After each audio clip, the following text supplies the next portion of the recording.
আসসালামু আলাইকুম। আমিন ড্রয়িং একাডেমিতে আপনাদের সবাইকে স্বাগতম। আজ আমি আপনাদের সাথে একটি কাবা ড্রয়িং টিউটোরিয়াল শেয়ার করতে চলেছি। আচ্ছা, ধরুন আপনাদের ঘরের দেয়ালে একটি সুন্দর কাবা ঘরের দৃশ্য টানানো রয়েছে, যেটা কিনা আপনি নিজ হাতে এঁকেছেন, যেটা প্রতি নতুন ভোরে আপনাকে কাবা জিয়ারতের স্বপ্ন দেখায়। এমন দৃশ্য নিশ্চয়ই আপনারা পছন্দ করবেন।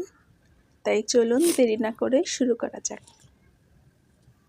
কাবার দৃশ্যটি আঁকার জন্য প্রথমে আমি পেন্সিল দিয়ে একটু হালকা করে এঁকে নিয়েছি।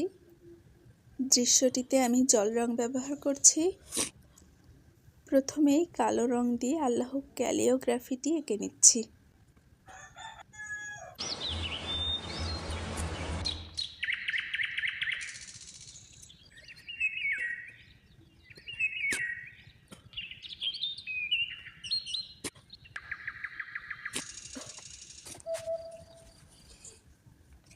সুন্দরভাবে আল্লাহ লেখাটি আঁকা হয়ে গেলে এবার কাবা ঘরটি এঁকে নিব।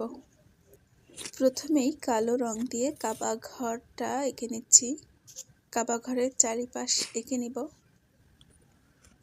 কাবা ঘরটি আঁকার সময় আমি একটা লাইন ফাঁকা রেখে দিচ্ছি, এখানে কাবা ঘরের সোনালি রংটা দেওয়ার জন্য।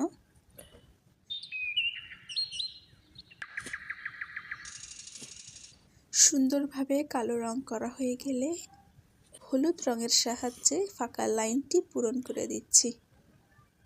ধীরে ধীরে কাবা ঘরের সম্পূর্ণ রংটি ফুটে উঠেছে। আমাদের যাদের হৃদয়ে রয়েছে কাবা জিয়ারতের বিশাল স্বপ্ন, আল্লাহ যেন তাদেরকে খুব দ্রুতই কবুল করেন। এতক্ষণ সাথে থাকার জন্য ধন্যবাদ। আল্লাহ হাফেজ।